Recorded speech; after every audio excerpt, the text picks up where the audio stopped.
प्रकृत्यै नमः। ॐ विकृत्यै नमः। ॐ विद्यायै नमः। ॐ सर्वभूतहितप्रदायै नमः। ॐ श्रद्धायै नमः।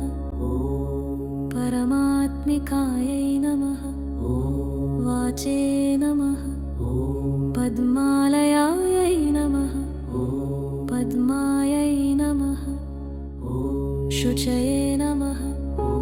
स्वाहायै नमः। स्वधायै नमः। सुधायै नमः। धन्यायै नमः। हिरण्मय्यै नमः। लक्ष्म्यै नमः। नित्यपुष्टयै नमः। विभावरै नमः। अदित्यै नमः। दित्यै नमः। दीप्तायै नमः। वसुधायै नमः। क्रोधसम्भवाय नमः। अनुग्रहपरायै नमः। बुद्धयै नमः। अलभायै नमः। अशोकायै नमः। अमृताय नमः। लोकशोकविनाशिन्यै नमः। धर्मनिलयायै नमः। करुणायै नमः। लोकमात्रे नमः। पद्मप्रियायै नमः।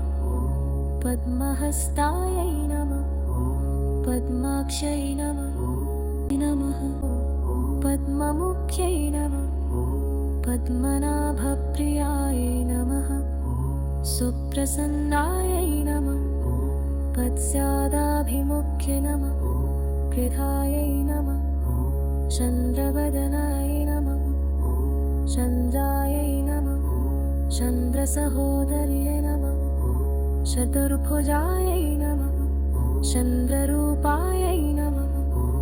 इन्दिराय नमः। हिन्दुशीतलाय नमः। आह्लादजनन्यै नमः। पुष्यै नमः। शिवायै नमः। शिवकर्यै नमः। सत्यै नमः। विमलायै नमः। विश्वजनन्यै नमः। तुष्टै नमः। दारिद्र्यनाशिन्यै नमः। भीतिपुष्करयै नमः। शान्तायै नमः। शुक्लमाल्याम्बरायै नमः। श्रियै नमः। भास्कर्यै नमः। बिल्वनिलयायै नमः। वरारोहाय नमः। यशस्विन्यै नमः।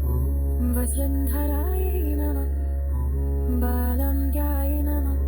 इन्दिराय नमः। हिरण्यमालिन्यै नमः। घनभौमिकायै नमः। ब्रह्मा विष्णुशिवात्मिकायै नमः। त्रिकालज्ञानसम्पन्नायै नमः। भुवनेश्वरी नमः। इति श्रीलक्ष्मी अष्टोत्तरशतनाम